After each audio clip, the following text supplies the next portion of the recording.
लखी गुलाम शाह में मौजूद आहियूं जिते लाइब्रेरी जो फुक़दान आहे। हिते हाई स्कूल में वेठा आहियूं जिते काफ़ी टीचर भी आहिनि, काफ़ी हज़ार सवनि जी तादाद में शागिर्द आहिनि, पर उनखे जेको आहे तयारी करण लाइ का बि लाइब्रेरी न आहे ॾिनी वई हुकुमराननि तरफ़ां। अचो त हितां जे उस्ताद ऐं समाज सुधारक सां ॻाल्हायूं था त हू लाइब्रेरी जे हवाले सां कहिड़ो हाल आहे। के हेडक्वार्टर आहे, असां वटि लाइब्रेरी कोन्हे। असां हिन लाइ वॾी जिदोजहद कई हुअसीं, DC सां मिलियासीं, MNA MP सां ॻाल्हि ॿोल थी, पर बदकिस्मतीअ सां असांजो कोई तदारुक न थियो लाइब्रेरीअ जे हवाले सां।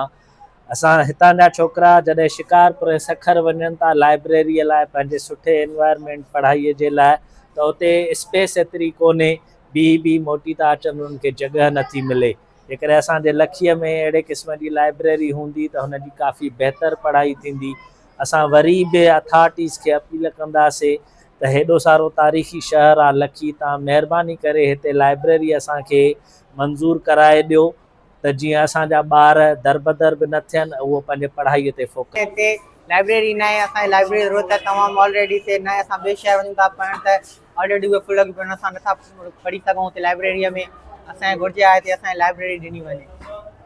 वञिणो पवे उहो त हितां खां वठी 15-16 किलोमीटर परे आहे। Government boys higher secondary school लखीअ जा असां शागिर्द आहियूं। असांखे पढ़ाईअ जे लाइ स्कूल खां ॿाहिरि वञिणो थो पए, माना स्कूल खां बाद में पढ़ाईअ जे लाइ लाइब्रेरी जी घुरिज आहे, ऐं लाइब्रेरी हितां खां काफ़ी परे आहिनि।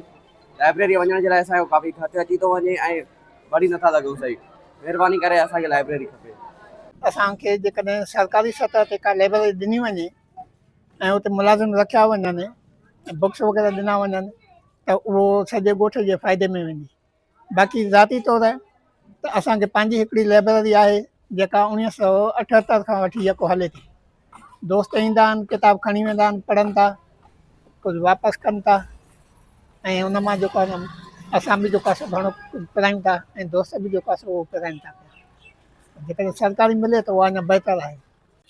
लखी गुलाम शाह जे दोस्तनि ऐं ॻोठ अब्दूअ जे अदीब शाइर जेको आहे 20 किताबनि खां वधीक किताब लिखिया आहिनि ॿाराणे अदब ते, गुलाम मोहम्मद गाज़ी, उन जूं अवां ॻाल्हियूं ॿुधियूं।